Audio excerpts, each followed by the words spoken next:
School ഗാനം. ടോമോഗാക്കനിലെ ദിനങ്ങൾ ഓരോന്നും ടോട്ടോചാന് വിസ്മയം നിറഞ്ഞതായിരുന്നു. എത്രയും പെട്ടെന്ന് നേരം പുലരാൻ അവൾ എന്നും കാത്തിരുന്നു.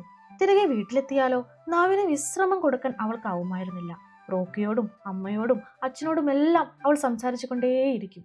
അന്നേ ദിവസം സ്കൂളിലുണ്ടായ വിശേഷങ്ങളെക്കുറിച്ചും വിസ്മയങ്ങളെക്കുറിച്ചുമെല്ലാം. മതി എൻ്റെ ടോട്ടോ, നീ ഇനി വല്ലതും കഴിക്ക്. ഒടുവിൽ അമ്മയ്ക്ക് പറയാതിരിക്കാനാവില്ല. പുതിയ സ്കൂളിന്റെ ശീലങ്ങളുമായി ഇടുകിച്ചേർന്നിട്ടും കൊച്ചു ടോട്ടോയ്ക്ക് ഓരോ ദിവസവും കുന്നുകണക്കിന് വിശേഷങ്ങൾ ബാക്കിയായിരുന്നു. അമ്മയ്ക്കുള്ളിൽ സംതൃപ്തി തോന്നി. ഒരു ദിവസം ടോട്ടോച്ചാൻ പള്ളിക്കൂടത്തിലേക്ക് പോവുകയായിരുന്നു. തീവണ്ടിയിൽ അങ്ങനെ ഇരിക്കുമ്പോൾ പൊടുന്നൻ അവൾ ആലോചിക്കാൻ തുടങ്ങി. ടോമോഗാക്കിന് ഒരു സ്കൂൾ ഗാനമുണ്ടോ? എത്രയും വേഗം സ്കൂളിലെത്തി അത് അന്വേഷിക്കാൻ അവൾക്ക് തിടുക്കമായി. 2 സ്റ്റേഷനുകൾ കൂടി കഴിയേണ്ടതുണ്ട് അവൾക്ക് ഇറങ്ങാൻ. പക്ഷേ കൊച്ചു ടോട്ടോയ്ക്ക് ആവേശം നിയന്ത്രിക്കാനായില്ല. ജിയോഗാക്കായിൽ എത്തിയാൽ ഉടനെ പുറത്തേക്ക് ചാടാനുള്ള വെമ്പലോടെ അവൾ വാതിലിന്റെ അടുത്ത് തന്നെ നിൽപ്പായി. വണ്ടി ജിയോഗാക്ക സ്റ്റേഷനിൽ സമീപിച്ചു. പ്ലാറ്റ്ഫോമിൽ നിന്നിരുന്ന ഒരു സ്ത്രീ ടോട്ടോച്ചാനെ കണ്ടു. അവർ ശരിക്കും ഭയന്നുപോയി. അവൾ തെറിച്ചു വീഴുമെന്ന് തന്നെ അവർക്ക് തോന്നി. ടോട്ടോച്ചാൻ കടുപിടെ അനങ്ങാതെ നിൽക്കുകയാണ്. ഓൺ യുവർ മാർക്സ് എന്ന സിഗ്നൽ പ്രതീക്ഷിച്ച് നിൽക്കുന്ന ഒരു ഓട്ടക്കാരിയെ പോലെ. ആ കുട്ടിക്കെന്താ പിരിയിളകിയോ? അവർ പിറുപിറുത്തു. ചെറുപ്പക്കാരായ കണ്ടക്ടർ വിളിച്ചു പറഞ്ഞു, ജിയോഗോക്ക ജിയോഗോക്ക. തീവണ്ടി ഒരു ഞെരുക്കത്തോടെ നിൽക്കാൻ തുടങ്ങുകയായിരുന്നു. വണ്ടി നിശ്ചലമാവും മുമ്പ് ഒരു കാൽ പ്ലാറ്റ്ഫോമിലൂടെ നിരക്കി ഒരു അഭ്യാസിയെ പോലെ അവൾ ചാടിയിറങ്ങി. മിന്നൽ പോലെ പുറത്തേക്ക് അപ്രത്യക്ഷമായി. ഈ സ്കൂളിനൊരു പാട്ടുണ്ടോ തായ്ച്ചാൻ? അവൾ ചോദിച്ചു. തായ്ച്ചാൻ നേരത്തെ തന്നെ ക്ലാസ്സിലെത്തിയിരുന്നു. ഒരു മുഴുവൻ സമയ ഫിസിക്സ് പ്രേമിയാണെങ്കിലും അവൻ ആലോചിച്ചു നോക്കി. എന്നിട്ട് പറഞ്ഞു, ഇല്ലെന്നാ തോന്നണേ. എന്നാലേ ഒരെണ്ണം വേണം.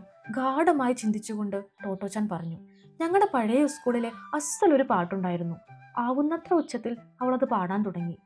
സെൻസോകു ജലാശയം അഗാധമല്ലെങ്കിലും മതിഗഹന മിന്നിമമ വിദ്യതൻ മാനങ്ങൾ. കുറച്ചുകാലമേ ടോട്ടോച്ചാൻ പഴയ സ്കൂളിൽ പഠിച്ചിട്ടുള്ളൂ. പാട്ടിലെ പദങ്ങളാകട്ടെ കടുകട്ടിയുള്ളതായിരുന്നു. എന്നിട്ടും അത് ഓർത്തിരിക്കാൻ അവൾക്ക് വിഷമമുണ്ടായില്ല. ആദ്യ 2 വരികൾ അനായാസേന അവൾക്ക് ചൊല്ലാനാവുമായിരുന്നു. പാട്ട് തായ്ച്ചാന് നന്നേ പിടിച്ചു. ഇതിനിടെ മറ്റുള്ളവരും ക്ലാസ്സിലെത്തിയിരുന്നു. കൊച്ചു ടോട്ടോ ഉപയോഗിച്ച നെടുങ്കൻ വാക്കുകൾ അവരെയും പിടിച്ചിരുത്തിക്കളഞ്ഞു. നമ്മുടെ സ്കൂളിനും ഒരു പാട്ടുണ്ടാക്കാൻ മാസ്റ്ററോട് പറഞ്ഞാലോ? ടോട്ടോച്ചാൻ ഒരു നിർദ്ദേശം മുന്നോട്ട് വെച്ചു. ഉവ്വ് പോയി പറയാം. എല്ലാവർക്കും സമ്മതമായിരുന്നു. സംഘം ചേർന്ന് അവർ മാസ്റ്ററുടെ മുറിയിലെത്തി.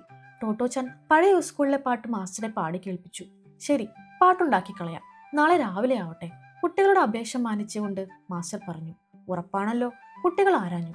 ആർപ്പ് വിളികളോടെ അവർ തങ്ങളുടെ തീവണ്ടി ക്ലാസ്സിലേക്ക് മടങ്ങിപ്പോയി. കുട്ടികളെല്ലാം മൈതാനത്ത് ഒന്നിച്ചുകൂടാൻ ആവശ്യപ്പെട്ടുകൊണ്ടുള്ള നോട്ടീസ് പിറ്റേന്ന് രാവിലെ എല്ലാ ക്ലാസ് മുറികളിലും പതിപ്പിച്ചിട്ടുണ്ടായിരുന്നു. ടോട്ടോച്ചാനും മൈതാനത്തിലേക്ക് തിക്കി തിരക്കുന്ന കൂട്ടുകാരോടൊപ്പം ചേർന്നു. ഒരു ബ്ലാക്ക് ബോർഡ് മധ്യത്തായി പ്രതിഷ്ഠിച്ച ശേഷം മാസ്റ്റർ പറഞ്ഞു, ഇതാ നമ്മുടെ ടോമോ സ്കൂളിനൊരു പാട്ടുണ്ടായിരിക്കുന്നു. അദ്ദേഹം ബ്ലാക്ക് ബോർഡിൽ 5 സമാന്തര രേഖകളും അതിനുള്ളിൽ പുതിയ പാട്ടിന്റെ സ്വരവീജികളും വരച്ചു. ഇനി നാം ഇത് പാടാൻ പോവാണ്.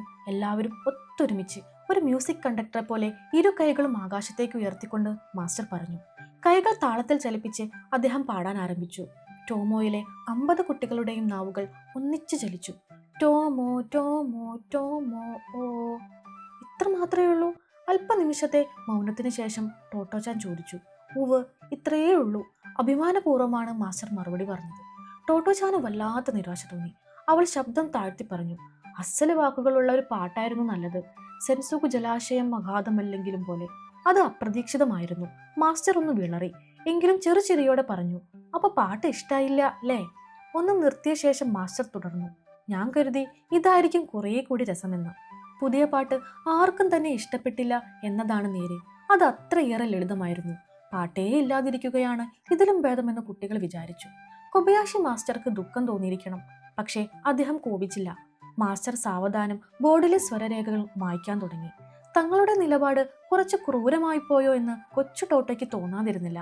പക്ഷേ എല്ലാറ്റിനുമുപരി അവളുടെ മനസ്സിൽ വന്നു നിറഞ്ഞത് മറ്റെന്തോ ആയിരുന്നു. എന്തായിരിക്കാം അത്? വാസ്തവത്തിൽ കൊബയാഷി മാസ്റ്റർക്ക് ടോമോ സ്കൂളിനോടും അവിടുത്തെ കുട്ടികളോടുമുള്ള സ്നേഹം ഒന്നുകൊണ്ടും വെളിവാക്കാനാവാത്ത വിധം അഗാധമായിരുന്നു. അതിരറ്റതായിരുന്നു. പക്ഷേ കുട്ടികളതറിഞ്ഞില്ല.